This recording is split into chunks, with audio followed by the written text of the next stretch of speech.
Hey guys, this is Angie and I'm here today for another unboxing. This is another order from Missouri Quilt. I'm working on a couple projects, so that's why I've got two orders back to back.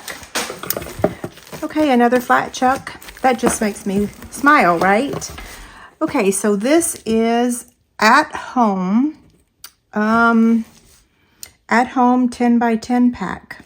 This was an item that was on sale, and I just thought this fabric was just too cute to not order, right?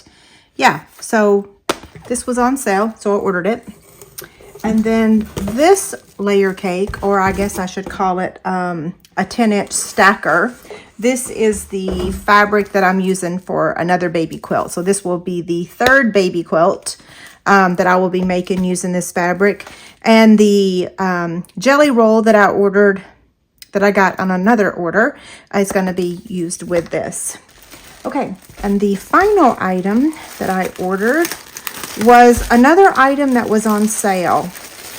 And it says that it is a placemat and napkins kit. And here's the tag.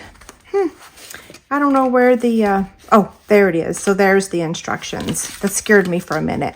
But I thought this fabric was pretty cute. And I've not ever made placemats or napkins. So this will be a great kit to assemble so that I can learn how to make it. Okay, thanks so much. Have a great day.